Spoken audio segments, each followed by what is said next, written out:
Okay, I'm trying to figure out my lighting. Hey guys, welcome back to my YouTube channel. Like I said in my other videos, I'm gonna try to get more consistent with YouTube. We'll call this video a harsh conversation. Right now in my life, I feel like I'm not exactly where I wanna be. I'm super blessed. I know about my past struggles. I'm super fortunate to be in the position that I am in.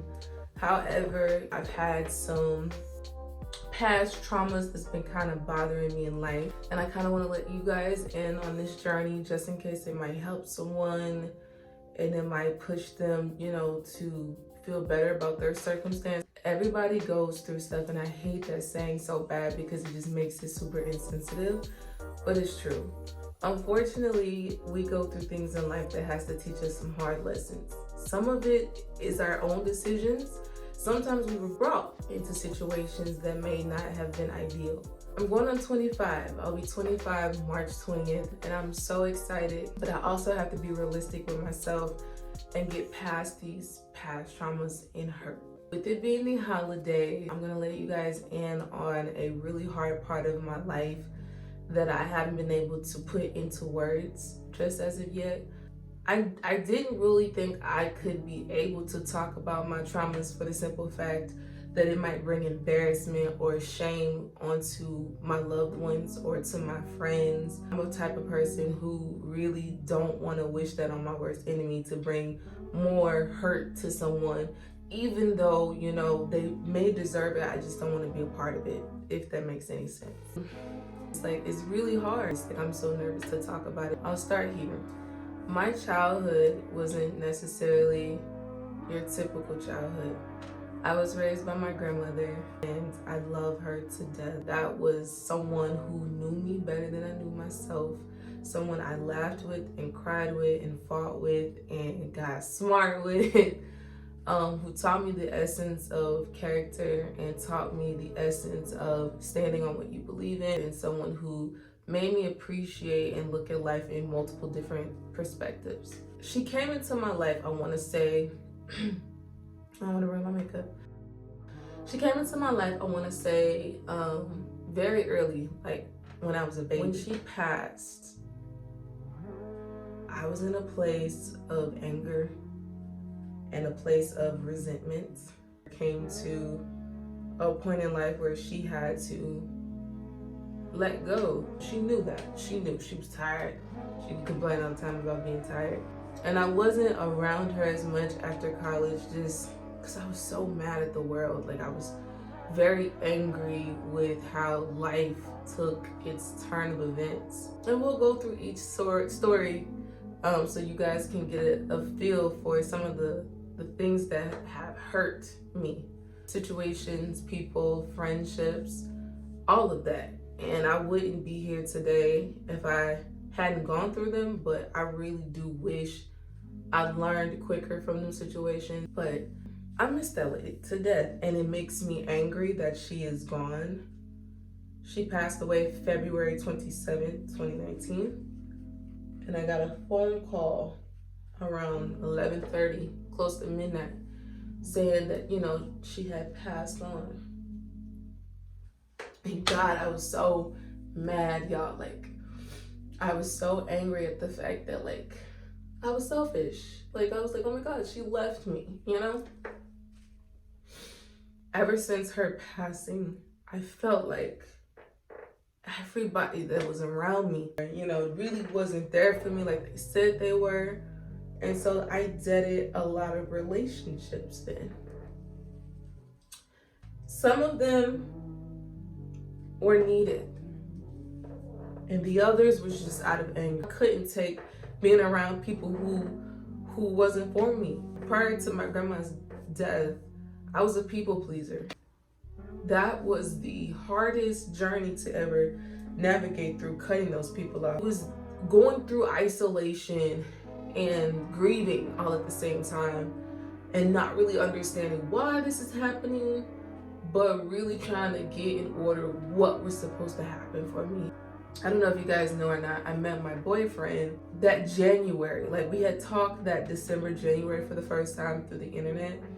And then that January, we went on our first date. And, you know, by that March, we had got together. But he asked me to be his girlfriend 2 weeks after my grandma passed. And I think it was, y'all don't understand, like, he came into my world and really, like, held on to me and loved on me.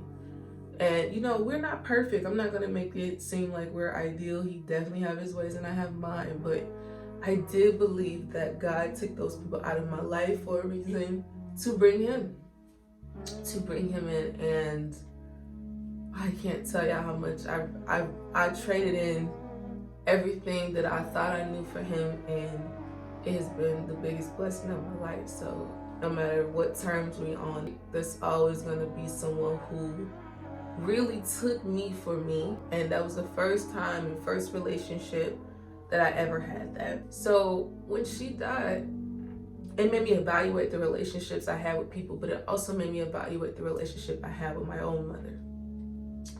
I want to give a really detailed video as to why we have an estranged relationship. She had me young, and all I really can sum it up and say, because I want to do a video on that, all I could really sum it up and say is that she suffered from an illness that I will disclose in the video later that kind of consumed her motherhood. She couldn't be what I necessarily needed her to be. As simple as everything sounds, it was very complex. It was very layered. It wasn't just black and white, like she just sent this off. She tried. And sometimes when people have an illness and they can't really necessarily fight through it, you know, it's at a cost as some things in our life. And me and my sister was definitely a cost. It was especially hard on me. Couldn't understand why I was placed in that position. It's hard because I went through identity crisis and I went through abandonment issues, and I couldn't help but kind of catch myself thinking the other day of how blessed I am. I was not only able to accomplish college, but accomplished college twice. My grandma sent me off with all that she had.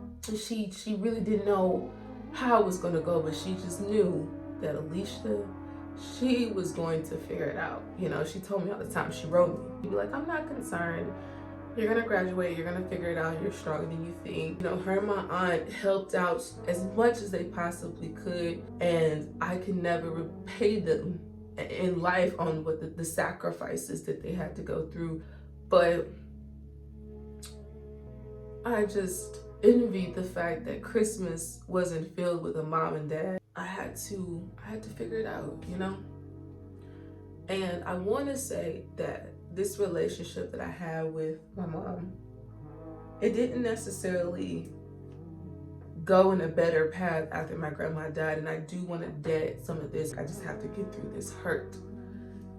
And I don't know why I was so silent. I'm still silent. I sit in my pain and I don't talk. And that's the worst thing you could do for yourself. You know, I'm almost 25 and I still haven't closed that chapter because this is like a dead weight holding me down. I told myself I was going to make amends with certain relationships and that I was going to have this new journey of forgiveness. I'm going to insert a clip of a sermon about forgiveness that I think would be vital and super detrimental to people who are going through a spiritual journey. This is a pastor called Michael Todd, and he is doing a series over forgiveness right now, and there's a Christmas special that he's doing. I just know that holding on to grudges and being angry at people don't help you. It doesn't help you grow mentally, physically, spiritually, or emotionally, and it definitely bites you later on in life because you never really dealt with that issue.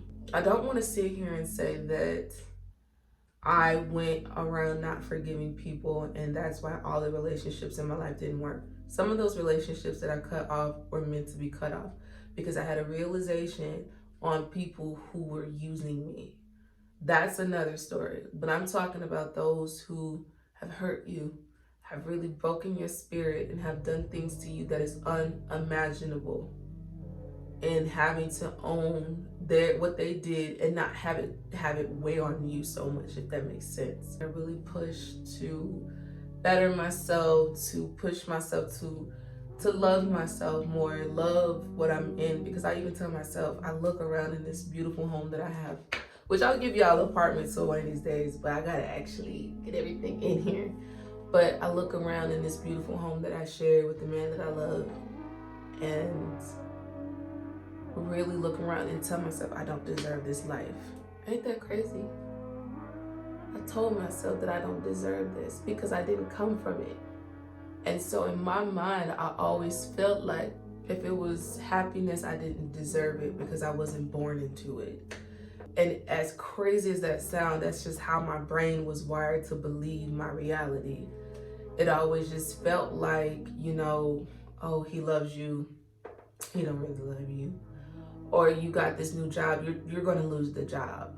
Or you got some more money, you don't deserve that. Who told you you deserve that? You come from brokenness, so that's all you know, and that's all you need to stay at. And as wild as that may sound to somebody, that's just psychological trauma coming to haunt me. But I'm gonna leave it there. I plan on doing a trip home fairly soon, and hopefully I could document some of these conversations. I don't want to exploit the authenticity of it all, so I'm definitely going to be very careful with what I expose. However, I do want people to see that, forgiveness is a part of your life. I hope this message helped somebody today. This is real life. And I really hope people understand what I mean by a dose of reality. Social media can oftentimes misconstrue things and make it seem that you have a perception about you that just seems happy. But the happiest people oftentimes go through the worst of things, and you don't know what they did to get to that happiness, or you don't know if they putting on a show. That's why I do what I do. That's why I talk to people. That's my gift, to give conversation and to give validity through the things that you're going through. I don't know necessarily what path I'm supposed to take, and if I'm going to try to help heal people, I gotta help heal myself. So on that note, until next time, boos, I will see y'all later.